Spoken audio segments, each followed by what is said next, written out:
Well, we're here now at our third annual Los Angeles Printers Fair at the International Printing Museum. What an exciting turnout. The first year we had 500 people show up on the hottest day of the year. Second year we had 1,000 people showed up. We're probably going to surpass that this year.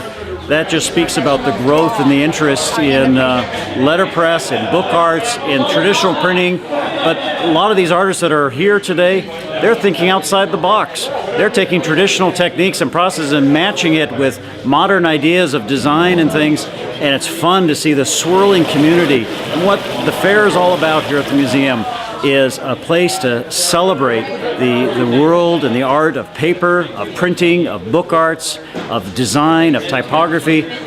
It is so exciting to see all these people from every walk of life. We have the old school guards that are here that ran these machines for 50 years.